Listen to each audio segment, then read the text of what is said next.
कहीं भगवान सत्यनारायण, अच्छा सत्य ऐसा है जिसको हिंदू मुसलमान सिख पारसी सब सत्य को सत्य ही मानेंगे ना। पानी को कोई वाटर कहे चाहे कुछ भी कहे है तो पानी है। इसीलिए कहें आप सत्यनारायण भगवान एक एक ऐसे देवता हैं जिनका पूजन करने से आदमी को सौभाग्य संतति कर्म सर्वत्र विजय प्रदम। इस व्रत करने से आदमी को सौभाग्य की प्राप्ति होती है, संतानहीन को संतान की प्राप्ति होती है, ऋण में है आयु तो ऋण से मुक्ति हो जाती है, बंधन है तो बंधन से मुक्ति हो जाती है, यहाँ तक कि मनोवांछित फल प्राप्त कराने वाला भगवान सत्यनारायण का व्रत है। लेकिन कैसे कहें, जब श्रद्धा और विश्वास होगा तब। नहीं भाई भगवान हुआ यहाँ तो विश्वास नहीं बस अरे हुए के बाद ढोंग बने के आगे भगवान गा रहे हैं वो कर यहाँ में दुर्योधन के यहाँ अरे कहा तो छलिया है, ड्रामा कर रहा है, तो अपना चमत्कार दिखा रहा है। जब सोचा भगवान आदमी भगवान हुआ जाए तो न पहचान पाए कि भगवान की जब कृपा हो, कहीं श्रद्धा होना चाहिए उसमें, कहीं श्रद्धा और विश्वास से जो भगवान का पूजन करेगा। कहीं महाराज कब करना है, कहीं जिस दिन भी आदमी के मन में श्रद्धा जागे तो केले के पके पके देखिए भगवान को केला बहुत प्रिय है, दूध दही घी शक्कर मधु से, और गेहूँ के आटे का चूर्ण आप लगा था गेहूँ के आटे बना पंजीरी बनी बाप के यहाँ ना सबका रवा बना। भाई जहाँ का जो विधान है सवा है न सवा पाव सवा किलो सवा मन जो जिसकी श्रद्धा हो भगवान को अर्पण करे और श्रद्धा और विश्वास से यदि करे तो उसको मनोवांछित फल की प्राप्ति होगी। नारद जी कलयुग में से छोटा और कोई उपाय नहीं है। इससे सत्यनारायण प्रथम उत्सव बोले वृंदावन बिहारी लाल की जय, लक्ष्मी नारायण भगवान की जय।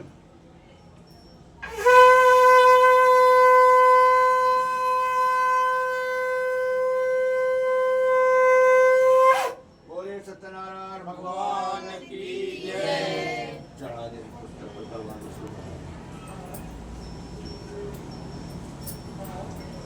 अभी कथा सबसे पहले कहाँ हुई इसके बारे में बता रहा हूँ।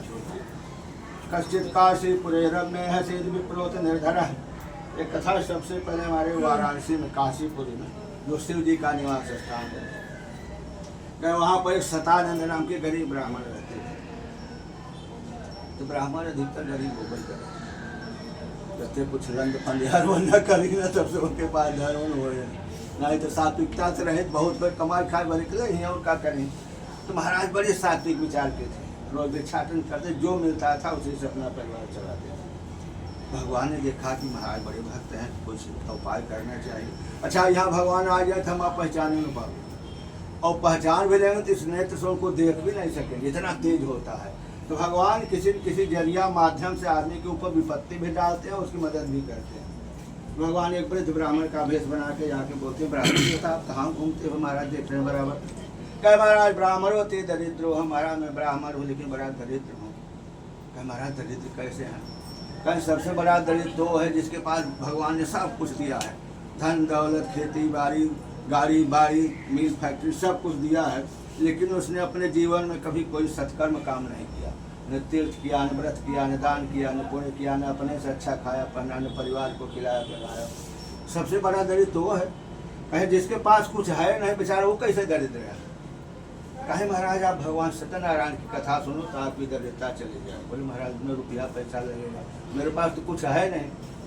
सारा विधान बता दिया ऐसा ऐसा आप करके यदि करोगे तो भगवान की कृपा आपके ऊपर हो जाए, भगवान अंतर ध्यान हो गए। ब्राह्मण देवता है, रात में नींद नहीं आई, सवेरे सोचे कि कुछ उपाय करें। भिक्षाटन में गए तो उनको उस दिन बहुत द्रव्य मिलता है, और भगवान सत्यनारायण की पूजा के लिए जैसे जैसे बताए थे सब कुछ लेके आते हैं। देखिए भगवान सत्यनारायण की पूजा के लिए नहीं होती है, इसमें लिखा है पुस्तक में, भाई बंधुओं को बुला करके अपने हित मित्र जो हो और पवित्र शुद्ध विद्वान ब्राह्मण को बुला करके श्रद्धा और विश्वास से भगवान सत्यनारायण का पूजन करना चाहिए। को बुलाया, सबको ब्राह्मण को बुला करके बड़ी श्रद्धा और विनय भाव से भगवान की पूजा किया। उस पूजा के प्रभाव से महाराज कुछ दिनों में धनवान हो जाते हैं। और कहते हैं उसी नगर में एक लकड़हारा रहता था, लकड़ी काट के बेचता था। एक दिन गया, देखा महाराज का घर बिल्डिंग बना हुआ है, जाके उस दिन दैवोग से उनके यहाँ पूजा भी हो रही थी भगवान सत्यनारायण की। लकड़ी का गट्ठर बाहर रखा, जाके भगवान की कथा का श्रवण किया। पूछता है महाराज इतने जल्दी आप धनवान कैसे हो? बोले मित्र मैंने तो कुछ किया नहीं है, भगवान सत्यनारायण की मेरे ऊपर कृपा हुई है जिसके चलते मैं आज इस स्थान को पहुंचा हूँ। वो अभी संकल्प किया भगवान हमको भी आज लकड़ी बेचने से जो मिलेगा उसी से मैं आपकी पूजा करूंगा। उस दिन उसको लकड़ी का दुगना तिगुना कीमत प्राप्त होता है। सारी चीज लाता है, भाई बंधुओं को बुला करके ब्राह्मण के द्वारा भगवान सत्यनारायण का पूजन किया। उस पूजन के प्रभाव से वह भी कुछ दिनों में धनवान हुआ। जब तक जीवित रहा भगवान सत्यनारायण का पूजन करता रहा, अंत में सत्यलोक हो गया। इससे स्कंद पुराणे नवाखंड श्री सत्यनारायण प्रथम द्वितीय उत्सव। बोले वृंदावन बिहारी लाल की जय, लक्ष्मी नारायण भगवान की जय। बाहर की आवाज कुछ नाश्ता पानी करके आए तो बड़ी आवाज नहीं, ये पब्लिक बड़ी उधर मेरी बेटी इसके लिए अभी बड़ी हो। अच्छा, अरे उसके चलते इतना आवाज बढ़ गया। अभी जस्ट बैठी हो अरे तो पहले आए हो हम लोग भी खाए नाश्ता। मेरी बेटी सारी आई लोग तब फिर आवाज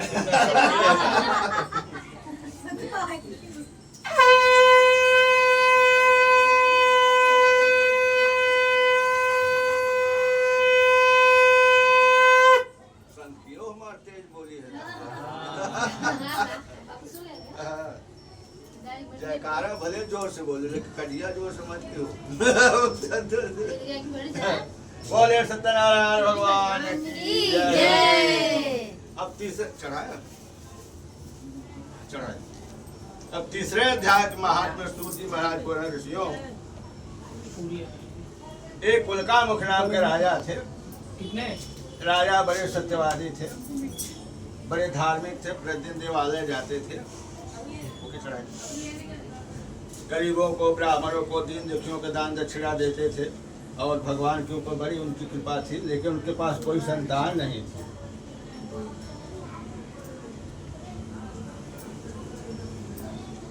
राजा और रानी एक दिन भद्रशिला नदी के किनारे भगवान सत्यनारायण का पूजन कर रहे थे। उसी समय साधु नाम का एक वैश्य व्यापार करने के लिए जा रहा था नौका से। पहले नौका का ही साधन था, इतना ट्रांसपोर्ट तो था नहीं। जितने बड़े बड़े शहर आप देखेंगे सब नदी के किनारे से, सब व्यापार बड़े दूर दूर तक नौका से जाते थे। तो जा रहा था, देखा भद्रशिला नदी के किनारे राजा और रानी भगवान सत्यनारायण का पूजन कर रहे हैं। नौका किनारे लगाया, जाके पूछता है राजन, आप किस देवता की पूजा, आपको क्या चीज की कमी है? बोले मित्र मेरे पास सब कुछ है लेकिन कोई संतान नहीं है। संतान माने लड़की या लड़का कोई जो हमारे राज्य को आगे चलाने का योग्य हो। तो भाई से सोचा, अरे मेरे पास भी तो दौलत बहुत है लेकिन कोई संतान ही नहीं है। तो सारा विधान पूछा और प्रसाद लेकर के घर जाता है, भगवान से प्रार्थना करता है, भगवान हमको भी यदि कोई संतान की प्राप्ति होगी तो मैं भी आपका पूजन करूंगा। ऐसा मन में संकल्प करके जाता है, पत्नी को बताता है। पत्नी बड़ी प्रसन्न होती है, गर्भ धारण करती है। 10वें महीने में उसके यहाँ एक सुंदर कन्या पैदा होती है।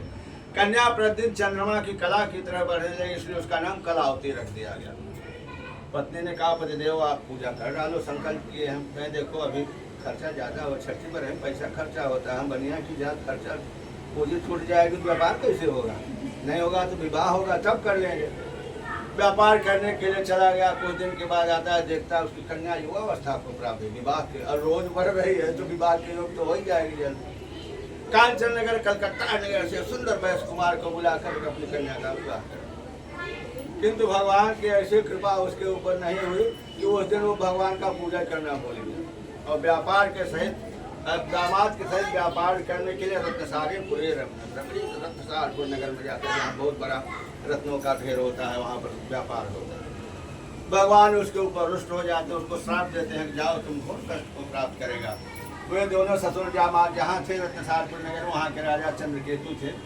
तो भगवान की ऐसी माया कि कुछ चोर सामग्री चुराए ला करके इनके पीछे ससुर दामाद के पीछे रख करके अंतर ध्यान हो जाते हैं। चोर समझ करके सिपाही आते हैं, पकड़ के ले गए, घोर कारागार में डाल दिए। कोई गवाही साक्षी कुछ नहीं। इनके घर में जो था जितना धन संपत्ति था सब चोर चुरा लिए। माँ बेटी दोनों बीमार रहे, यहाँ तक कि भीख मांगना पड़ा। आदमी को कभी भी अहंकार और घमंड जब कुछ भगवान दे तो उसको सत्कर्म में जरूर खर्च करना चाहिए। क्योंकि लक्ष्मी के 4 पुत्र हैं। लक्ष्मी के सुत 4 है, धर्म अग्नि नृपचोर, और जेठे के अपमान से 3 करें भरपूर। लक्ष्मी के 4 पुत्र, धर्म पहला धर्म है, अग्नि के राजा और चोर। जब धर्म के काम आप खर्च नहीं करेंगे तो अग्निकांड हो जाए। अगरबत्ती जला जब तब आग लग जाए, उससे बचेगा तो राजा का टैक्स, इतना रुपया पैसा, मिल फैक्ट्री कहाँ से बनाया सब 2 नंबर किया, मिल फैक्ट्री सब बंद, उल्टा तो जेल में डाल देंगे। उससे बचेगा तो चोर चुरा ले जाएंगे, चाबी न देवे तो अलमारी उठा लेंगे, मरो कर रखा है, चाबी नहीं दे रहा है, अलमारी उठा लीजिए, क्या करवे। तो है हाल बैठ से अपने जीवन में कुछ सत्कर्म किया ही नहीं, तो उसके घर के ऊपर विपत्ति आ गई, वो जेल में वो दोनों पड़ गए। एक दिन कलावती भिक्षाटन करते के ब्राह्मण के घर गई, देखी वहाँ भगवान सत्यनारायण की पूजा हो रही। पूजा सुना, प्रसाद लेकर के घर आती है, तब घर आने में देर हो गया। वहाँ बोलते हैं बेटी बरतते तो कि मन है तेरे मन में क्या, तुम अभी आ रही हो? बोली माता जी गो भगवान सत्यनारायण की पूजा हो रही थी, वहीं भगवान की मैंने पूजा सुना, देखो प्रमाण के लिए प्रसाद लाए हूँ।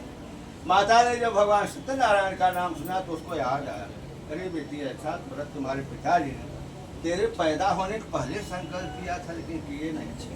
हो हम लोग उसी की चलते परेशानी में इतना दुख तकलीफ उठा रहे हैं। मेरे पति ये दामाद का पता नहीं है, हम लोगों को भीख मांगने की नौबत आ गई है।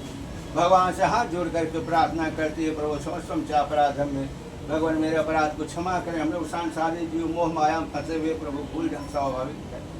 हमारे पति दामाद जहाँ कहीं होंगे कुशल पूर्वक आ जाएंगे तो मैं आपका पूजन करूँगी। ऐसा रात भर भगवान से प्रार्थना करती रही। रात में भगवान ने स्वप्न दिया राजा को, राजन जिन दो वैश्य कुमारों को आपने पकड़ा उन दोनों को जल्दी छोड़ दो, नहीं तुम्हारा धन संपत्ति राजपाट सब नष्ट हो जाएगा। राजा दूसरे दिन उन लोगों को बुलाते हैं, उनको अच्छा अच्छा वस्त्र देते हैं, अच्छा अच्छा भोजन देते हैं, और जितना धन लिए थे उसका दुगुना करके उन लोगों को विदा करते हैं, भैया जाओ, इसमें मेरा कोई दोष, आपका कोई पाप प्रायश्चित रहा होगा जिसके चलते आपको कष्ट सहना पड़ा। वे दोनों राजा को प्रणाम करके अपने नगर की ओर प्रस्थान करते हैं। एक श्रेष्ठ कल पुराण रेवाखंड श्री सत्यनारायण व्रतायाम तृतीय उत्सव। बोलिए वृंदावन बिहारी लाल की जय, सत्यनारायण भगवान की जय, लक्ष्मी नारायण भगवान की जय। जब दोनों आगे बढ़े तो चौथे अध्याय के महात्म्य भगवान बता रहे हैं। तो ये 50% तो मेरा ही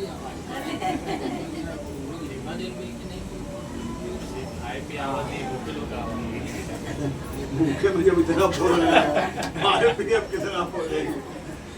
चौथे अध्याय में बता रहे हैं, जब दोनों आगे बढ़े भगवान एक दंडी स्वामी का वेश बनाए, सोचे जेल वेल काटा है, हो सकता है इसका दिमाग कुछ सही हुआ हो, कुछ भक्ति जगी हो।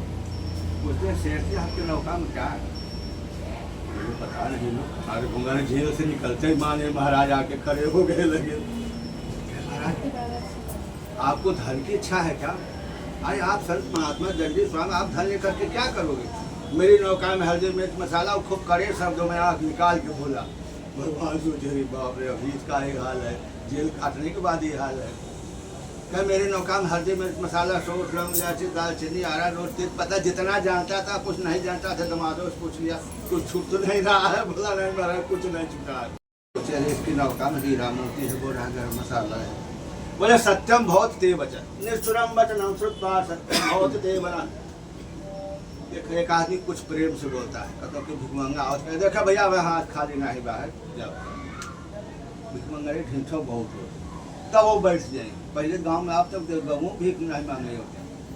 माता जी भूख लगी बा कोई दे दे, अब माता जी वैसा लक्ष्मी है, कहा था 100 परिवार भीख नहीं दे हो। अब का करे, तब वो बैठा हुआ के जाने पिघल जाए। कहा था लगन परिमाण जितना बहाना बात भीख नहीं दे, कोई बहाना कहीं नहीं मान तो दंडा लेते लोग, तो ऐसा आदमी होते हैं। तो वह हाल होकर खूब कठोर था। हमने महाराज घूमा था झूठा या मुसंडा से जाके कुछ काम धाम नहीं करता, 10-20 बात कहे तुम। भगवान सोचे भगवान कहें जा अच्छा जो है तुम्हारा वही हो जाए। हल्दी मिर्च मसाला हो गया, दोनों दुखी हुए, देखे पर्दा उठा करके हल्दी मिर्च मसाला हो गया। दामाद चतुर था, बोला महाराज महाराज ने साथ दिया तो शरण हमने चलना। यदि हल्दी मिर्च मसाला बना सकते हो तो फिर हमारा धन बना सकते हैं। ऐसा गया जा करके वहाँ जोड़ करके भगवान से प्रार्थना करता है, प्रभु दीन दयाल बिरद संभारे, हरहु नाथ मम संकट भारी। आप कहते हैं महाराज मेरा नाम दीन दयाल है, तो मैं तो महाराज इस समय इतना दीन हूँ कि मेरे समान कोई दीन ही नहीं है। आप महाराज मेरे ऊपर दया करो। आप कहते हैं कि हमारे सन्मुख कोई करोड़ों जन का पाप लिया जाए तो उसके पाप को मैं नष्ट कर देता हूँ। कि सन्मुख होए जीव मोहि जबहि, जन्म कोटि अघनाश हित बहि। करोड़ जन्म के पाप को मैं नष्ट कर देता हूँ यदि कोई सन्मुख आ जाए मेरे पास। लेकिन कब? निर्मल मन जन सो मोहि पावा, मोहि कपट छल छेद्र भाव। कपटी छल छल यदि आएगा तो उसका कल्याण मेरे सामने नहीं होगा। निर्मल मन से जो आएगा मैं उसका कल्याण करता हूँ। कह महाराज आपकी माया, बड़े बड़े ऋषि मुनि महाराज हजारों वर्ष तपस्या करते हैं लेकिन नहीं जानते। भला मैं वैश्य की जात क्या जानूंगा महाराज आपकी माया। महाराज मैं आपको समझ नहीं सका, मेरे अपराध को क्षमा करें। भगवान उसके ऊपर प्रसन्न हो जाते हैं, उसको आशीर्वाद देते हैं, उसकी नौका पुनः ज्यों की त्यों हुए। वे दोनों उसे वही जगह पर दान दक्षिणा करके अपने नगर को जाते हैं। दूत को घर भेजते हैं कि जा करके मेरी पुत्री और पत्नी से बोल दो तुम्हारे पति और दामाद बहुत सा धन लेकर के आए हैं। तो ये दोनों बड़ी प्रसन्न होती है। उसी समय भगवान सत्यनारायण का पूजन करती है। पत्नी पूजा करके चली जाती है अपने पति के दर्शन के लिए। बेटी को बोलती बेटी तुम भी चली जाना। बेटी ने भी पूजा तो किया भगवान का, लेकिन प्रसाद लेना भूल जाती है। जल्दी जल्दी चली जाती है। भगवान उसके ऊपर हो जाते हैं। लो पानी जाती है, देखते वहाँ पर उसका पति ही नहीं दिखाई पड़ रहा है। सब लोग बड़े दुखी हो जाते हैं कि अभी तो यहाँ पर था, नौका कोई डुबा दिया अथवा भगवान की कौन सी ऐसी कृपा होगी। कल्याण तुम्हें विलाप करने लगे कि अब मैं जीवित रह करके क्या करूं। अब तो मेरा पति ही नहीं तो मैं जीवित रह करके क्या करूं। कह जिया बिनु देह न दे बिनु बारी, तैसे अनाथ पुरुष बेनु नारी। शरीर बड़ा सुंदर, उसमें जान नहीं है तो शरीर कोई कीमत नहीं है। नदी बहुत बड़ी है, उसमें पानी नहीं है, उस नदी का कीमत नहीं है। और जिसके घर में बहुत संपत्ति हो लेकिन उसका पति नहीं है तो उसके लिए स्मशान रहता है, सारा वैभव बेकार है। बोलिए अब मैं जीवित रहकर क्या करूं, अपने पति खराऊ लेकर सती हो। लास्ट में आकाशवाणी होती है, कन्या तेरी बेटे ने प्रसाद नहीं ले आए, यदि प्रसाद लेकर के आए तब उसका पति मिलेगा। कन्या घर जाती है, भगवान से हाथ जोड़ करके दिन भाव से प्रार्थना करती है, प्रसाद लेकर खाती है, उसका पति मिलता है। सब लोग बड़े प्रसन्न हो जाते हैं। वैश्य होने पर भगवान का पूजन करता है और जब तक जीवित रहा तब तक भगवान सत्यनारायण की पूजा हर संक्रांति और पूर्णिमा को करता रहा। अंत में सत्यलोक को गया। इससे स्कंद पुराण खंडे श्री सत्यनारायण प्रथायाम चतुर्थ उत्सव बोले वृंदावन बिहारी लाल की जय। सत्यनारायण भगवान की जय।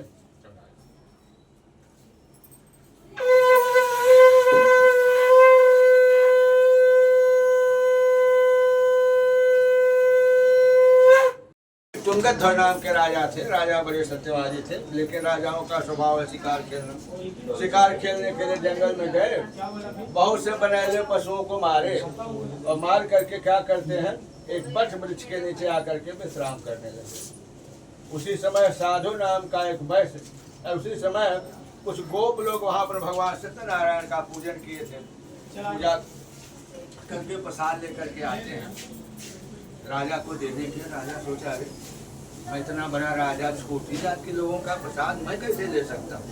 राजा ने न तो भगवान को प्रणाम ही किया, न तो प्रसाद ही लिया। अपने अहंकार में चला जाता है अपने नगर में, देखता है कि उसका राजपाट सब नष्ट हो गया। देखिए आदमी को जब घमंड हो जाता है ना, उसका विनाश बहुत जल्दी होता है।